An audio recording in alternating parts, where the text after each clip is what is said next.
Bom, sejam todos muito bem-vindos aqui ao Cultura Geral. É sempre um prazer fazer o Cultura Geral aqui na TV Banqueta, né? E hoje um Cultura Geral extremamente especial. A gente está abrindo essa nova parceria entre Cultura Geral, TV Banqueta e UniBH, né? Através da Faculdade de Direito, que tem como seu diretor o Dr. Thales Catapreta Leal, que é meu amigo particular também, né? Sejam todos muito bem-vindos e a gente está recebendo hoje, para a gente abrir esse projeto super bacana aqui na TV Banqueta, o Guilherme Nucci, né? Seja muito bem-vindo, é um prazer te receber para a gente poder falar nesse momento que a gente está vivendo, tão volátil nas nossas leis, né? Seja bem-vindo, professor. Muito obrigado, é um prazer. Doutora Cristina, seja muito bem-vinda também, é um prazer te receber, professor de Direito Penal aqui do UniBH, e essa casa, né, que tem abrigado tantas histórias do direito, né, e tem trazido para a gente uma nova visão do direito e uma coisa moderna para a gente poder entender um pouco mais dessa sociedade que a gente tem vivido, né? O prazer é meu e fico muito lisonjeada e me sinto responsável de participar junto com o professor Nucci. Ô, professor, a primeira pergunta que eu queria te fazer é a seguinte: a gente está vivendo um momento entre ficção e realidade também no direito penal? A gente está nesse limiar aí? Sim, estamos nesse limiar, infelizmente. Aliás, né, nós estamos no limiar há muitos anos. Eu recentemente folheava um livro de história e ali estava escrito que a primeira casa de correção, seria uma penitenciária, né, criada ainda no Império, né, já começou errada. Não dava certo, superlotada, e ninguém dava atenção para os presos. O que significa que um direito penal que pune mal, ele vai punir mais vezes e mais gente. Como é que a gente pode pensar a previsibilidade da lei, né? A gente parece que está vivendo assim, uma coisa de lei em movimento, né?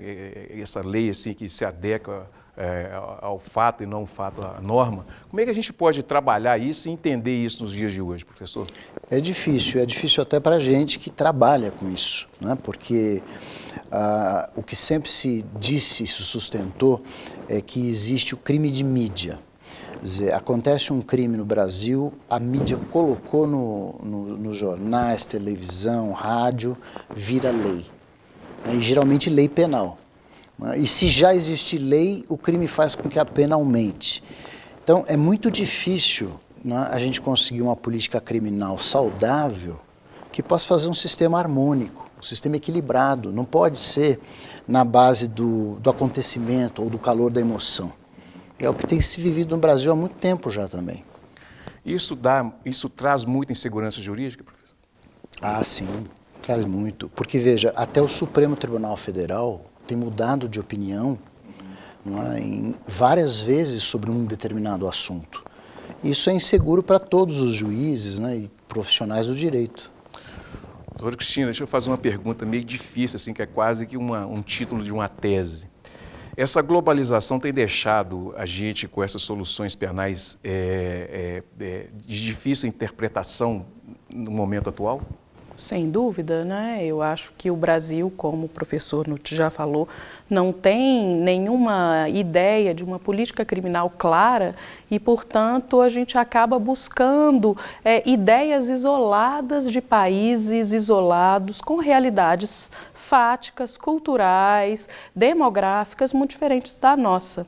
Com isso, costurando uma solução de um país ou outro com outro terceiro, num Brasil completamente diferente, a gente ainda tem mais uma realidade alienígena, né? Essa mistura de civil law com common law, essa coisa mais americanizada, né?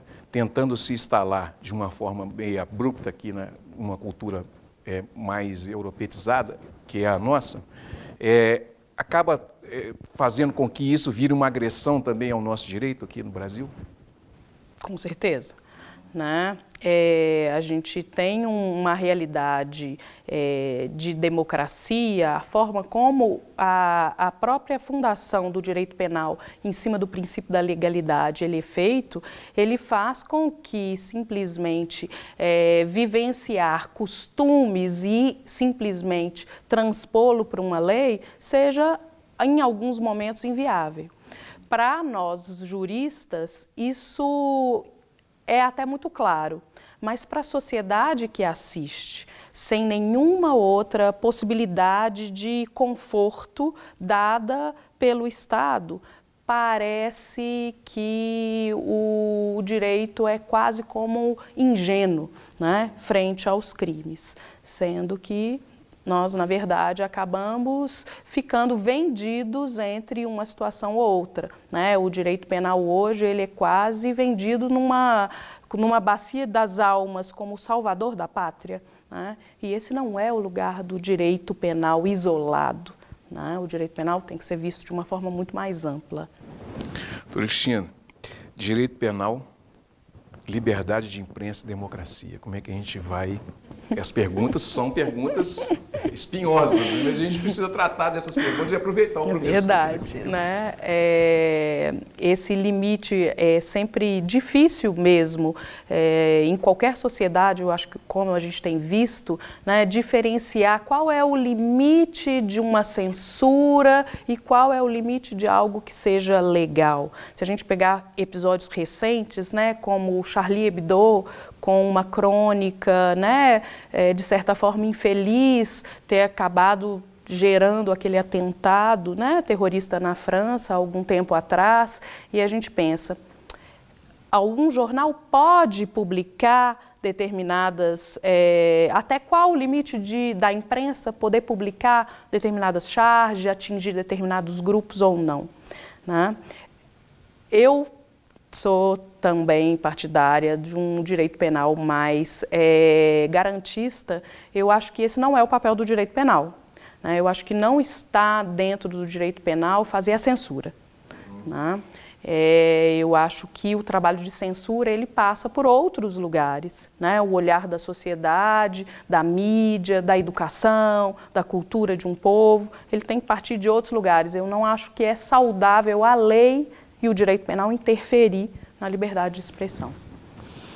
O professor, como é que a gente pode entender os limites do direito penal e a cooperação internacional? Que também é um assunto que entrou muito nessas discussões, principalmente no Lava Jato, e continua com os vazamentos de informações, essa coisa toda.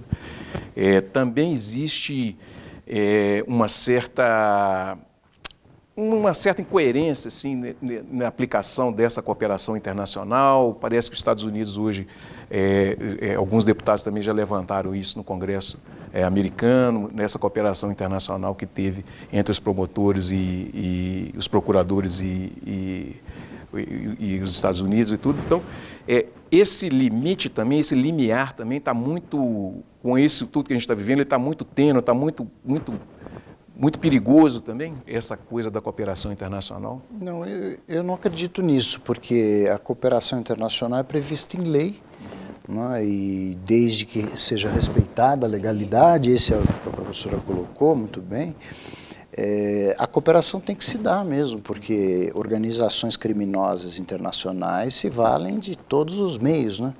E paraísos fiscais, e contas bancárias fantasma, empresas fantasma.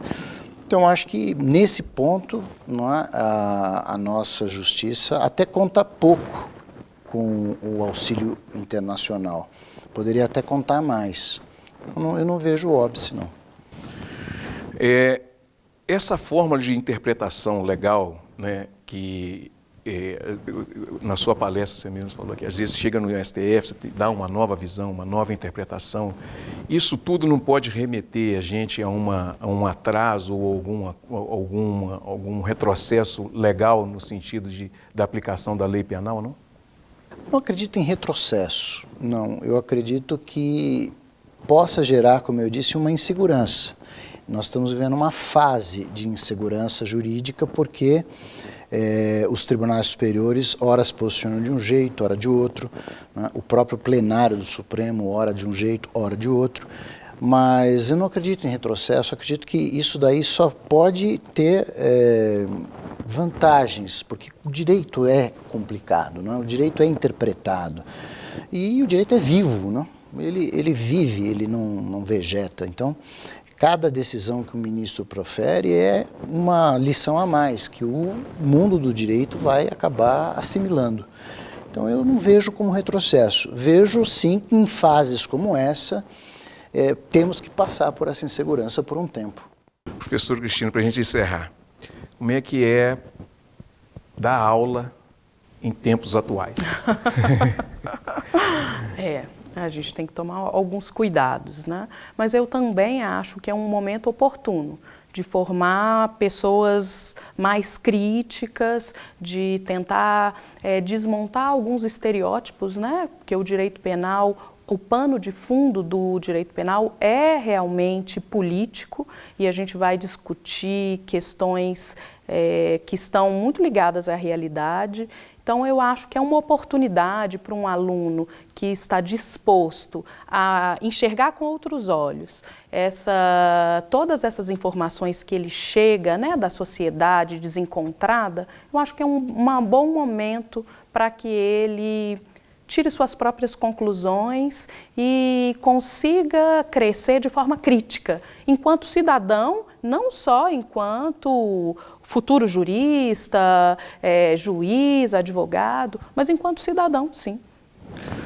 Professor, como é que a gente pode enxergar o direito penal daqui para frente?